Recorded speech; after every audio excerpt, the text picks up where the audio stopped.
Well, it's really a long history.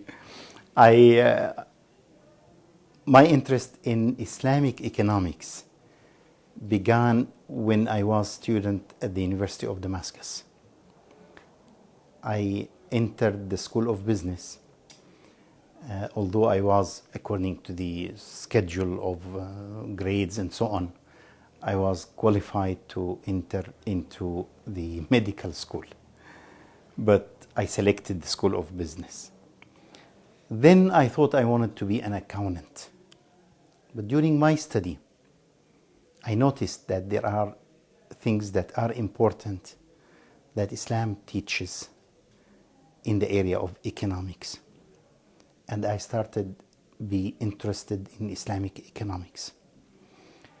Didn't get much chance to do Islamic economics at that time, but my first experience was shortly after graduation from my bachelor's degree at the University of Damascus. There were several members of the parliament. At that time we had parliament in Syria. We had free election in the fall of 1961. And then the parliament lived for 6 months. And there was an Islamic front in the parliament. They commissioned a committee of 11 people. I was its secretary, to prepare a draft. This is not known really outside, but this is a part of our history. To prepare a draft to eliminate interest from the banks in Syria. At that time, all banks were nationalized because we were coming from the rule of Jamal Abdel Nasser with this separatist coup that brought Syria back as an independent country. And during the time of Abdel Nasser, banks were nationalized. So they were government banks. And it wasn't difficult to eliminate interest from them. I remember part of the study we made, we had a conclusion that if we eliminate interest on both sides, interest paid by banks and interest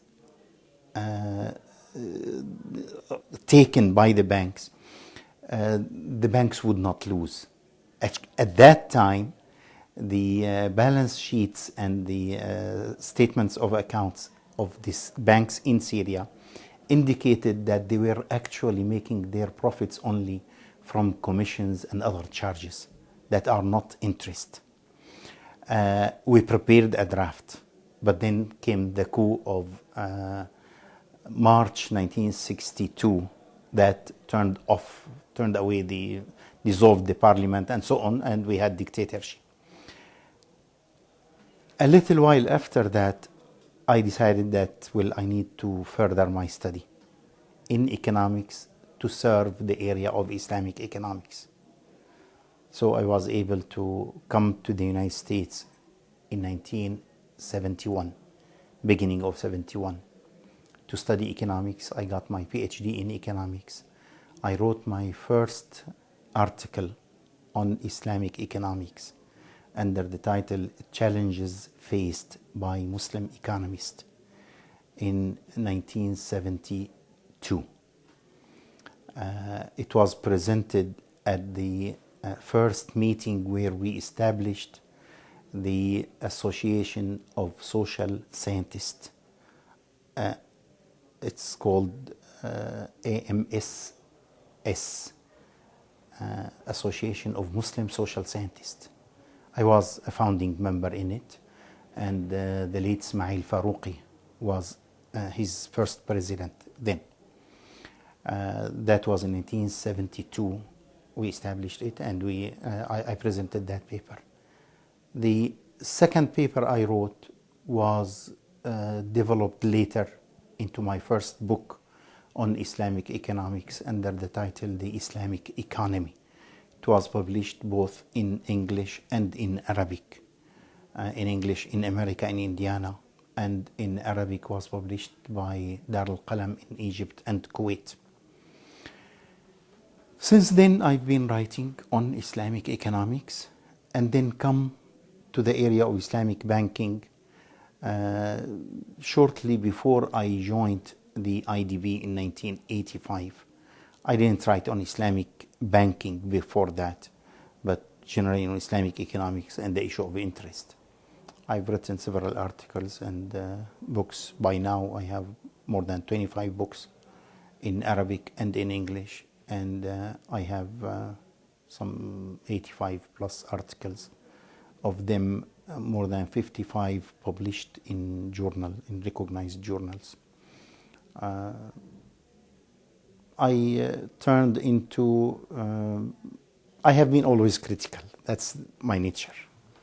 So when I turned into in writing on Islamic banking, I was critical of the theory of Islamic banking, and I thought that the way it was going, even in my last paper, I referred to that, the paper that I'm going to present in Harvard next week, that the Islamic banking theory, because it preceded the practice of Islamic banking, it took the direction of what is called mudaraba, or two-tier mudaraba, that the Islamic bank must only give venture capital. Now, when Islamic banks were established, Islamic banks mostly gave short-term financing. The theory could not cope with that. And in my opinion, the theory of Islamic banking needed to be reformulated. I prepared a proposal, long proposal for a book actually, which I hope I'll be able to write in the coming short time,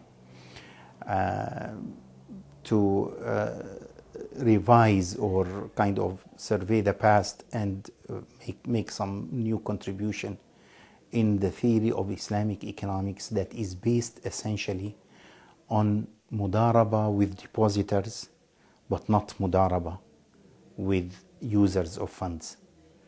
It's interesting that users of funds don't like generally mudaraba. They need other kind of modes and financing contracts.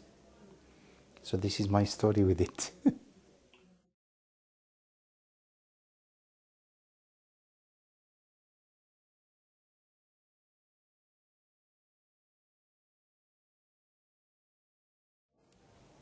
Well, the Islamic financial system, Islamic banking and Islamic finance, has three important contributions to the mainstream banking, to the mainstream system, mainstream finance, that are recognized very little even by the writers on Islamic banking and Islamic finance. The first contribution is that it reformulates the relation with depositors. Relation with depositors used to be lending relation, that you deposit with the bank, it's a time deposit or a demand deposit. The time deposit is a loan to the bank and you get interest, which is liability on the bank. Now, the reformulation has a deep effect on the banking system itself, if it can be carried out by the whole banking system. The deep effect is that the depositors are partners now with you. They are no more lenders. They are no more creditors. Their profit and their capital is no more liability on the bank. It's like equity. Now, this is one. The second contribution is in restricting financing to actual commodities, assets. You cannot finance in the Islamic system, you cannot finance many of the services, like labor compensation. You cannot really finance labor compensation through Islamic economic system, because it is restricted to buying a commodity and selling it, and you cannot buy labor and sell it. So service. Most services cannot be financed. You cannot finance electricity. You cannot finance the current expenses. You can finance inventory. You can finance equipment. You can finance buildings and so on. So this kind of restriction has an important effect. More in what it excludes than in what it does. What it does, financing commodities, also commercial banks finance commodities. But by saying we only finance commodities, we are excluding, one, financing the rescheduling. There is no rescheduling in the Islamic financing, because the Quran says فَنَظِرَةٌ إِلَى مَيْسَرَةٍ, that if the debtor cannot pay, you don't reschedule his debt with an increment on the amount of the debt. You cannot make an increment. You reschedule it free. So there is no rescheduling. There is no discounting by the same token. And also there is no wholesale financing. So you cut the second layer of financing. Financing becomes in the Islamic system only one layer. It doesn't go to a second layer. This is very important because you don't pile layers above layers of financing, like what happens in the finance-based now capitalism or system, especially in America. So this is a second effect which is of great importance. The third effect is also a great contribution, and it is an invention actually of Islamic banking. You see, when writers started writing on Islamic banking, to my knowledge, the earliest writing on Islamic banking was of Anwar Qureshi in Pakistani from 1948. Then comes the interest-free bank, this small booklet by Muhammad Uzair, also from Pakistan. Muhammad Uzair is an American graduate. He wrote his booklet in 1955. It was published in 1955 for the first time. That was the one we depended on when we made the proposal of eliminating interest from the banks in Syria in 1960, late 61, early 62. So the Islamic banks as a theory started from, eliminating interest. But when Islamic banks were established, they had to consult ulama, obviously. And then consulting ulama, the first point that was said, well, if you are Islamic, there are things you cannot do. So you have to restrict your investments to subset of what is available in the market. That subset has to fulfill certain moral or ethical conditions. Well, you cannot finance tobacco industry, although even without interest. You cannot finance anything that is harmful, even if it were without interest. You cannot finance casinos, even if it were without interest. So the area went that, well, there are things you have to add a moral criteria to your investment. That was an Islamic invention, or rather an invention of Islamic banks, not coming from the Muslim economists and bankers like me and people who wrote on Islamic banking, but it was coming actually from the ulama who were contacted by the Islamic banks to have their ideas. Okay, we want to make an Islamic bank. How should we do it? So they told, one of the things they were told, these Islamic bankers, newly rising Islamic bankers, well, you've got to add to your investment criteria a moral criteria. And that was a great difference between the Islamic bank and the conventional banks that are just money maker, regardless of on what basis and what do they finance. They never mind what do they finance. So these three contributions are extremely important contributions that are very often not noticed, not written about. To my knowledge, there is not a single writer who wrote on this from among the Islamic economists.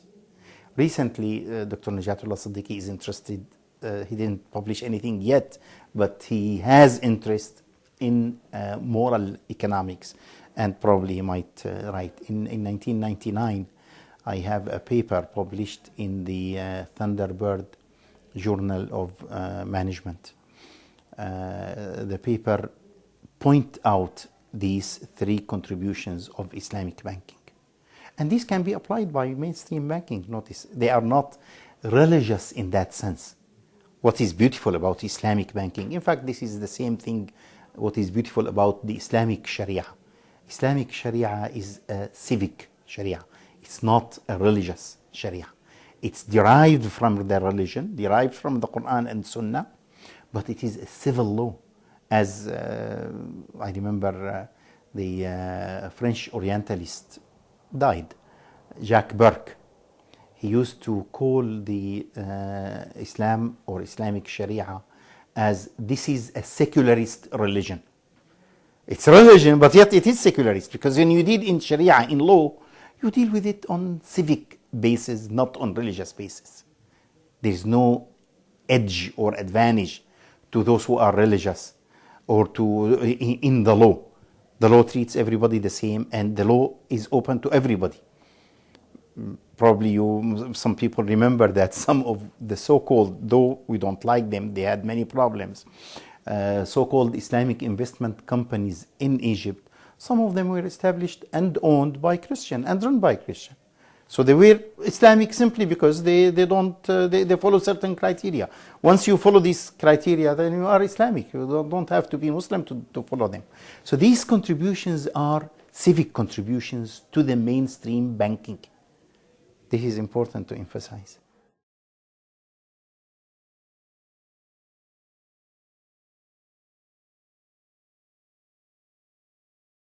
Well, that's interesting. That's very interesting. That's economics now, not banking. But that's interesting. My economic views are very liberal. I don't think that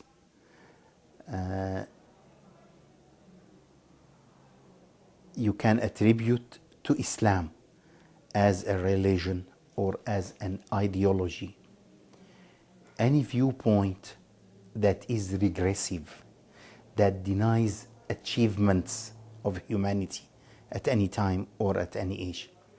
So, in my opinion, the invention of paper money and later electronic money, both are two of the great inventions that human beings made in the human history.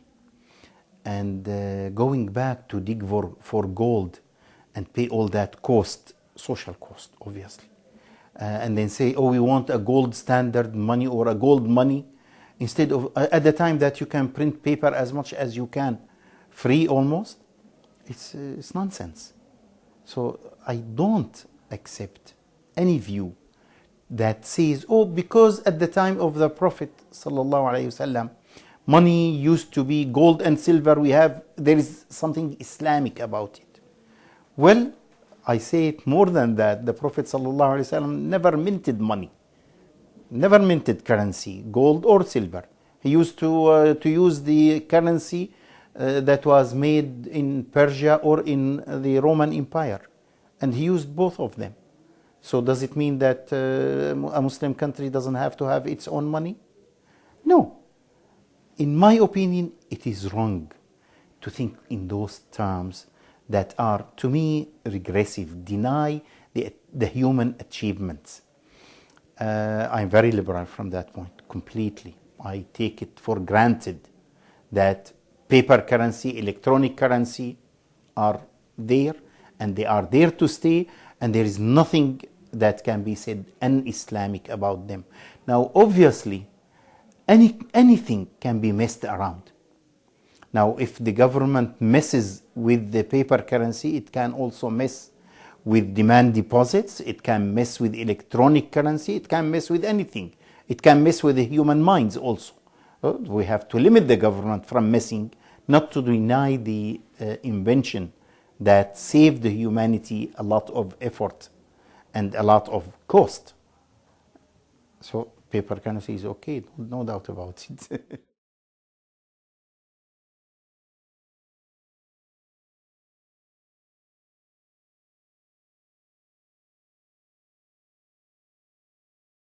Yeah, that's fine. So what is wrong with that? Why should we have something that has a value in its own? Why? What is the virtue of that? There's no virtue in that. It has a value because it costs a lot. And this one doesn't have a value because it's just a piece of paper. And so you have to give it a value by saying, oh, this is $100 and this is $20. So what's wrong with that? So what? There's no outcome that comes of that argument. No outcome of weight that affects rejecting or accepting the paper currency. So what? We grew up from that stage of using a currency that has a value in itself to using a currency that is nominal, that we give it the value. That's fine. It's development toward the better. So we don't go back. We don't want to go back.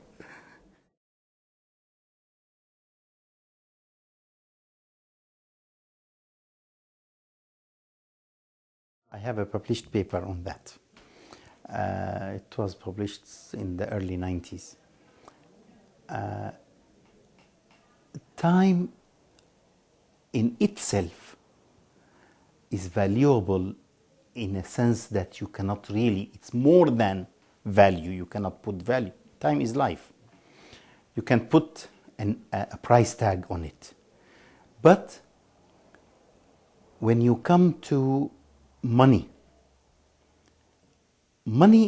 itself, how would it have a time value? Properties may have time values. Assets may. They change value with time. But why should money has a time value in itself?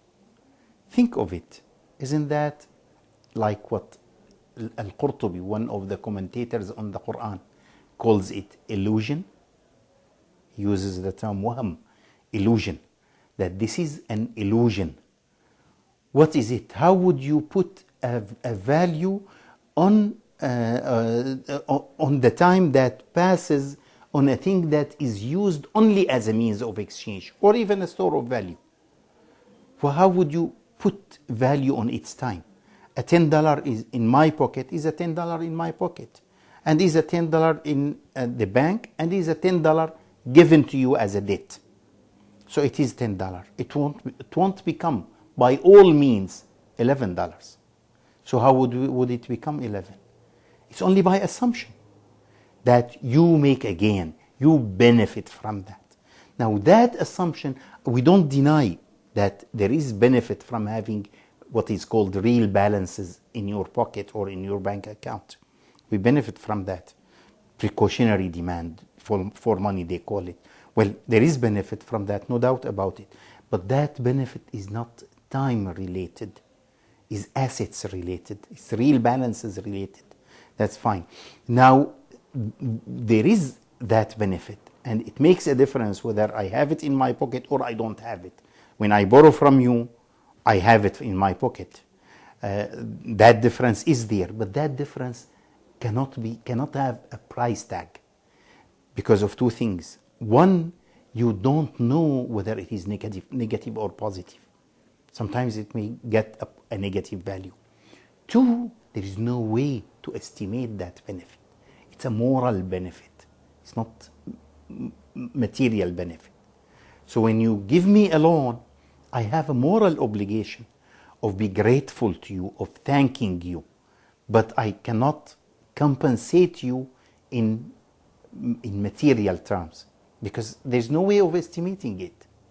And that one, the benefit itself is not realized. It is expected. It may turn out to be negative. You give me a loan and I lose with the project. So I lost.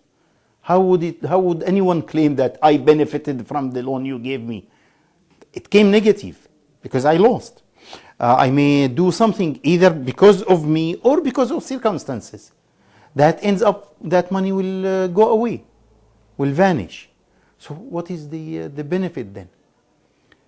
You can associate time value with assets, with real things, with goods, with commodities, with properties, but not with money itself.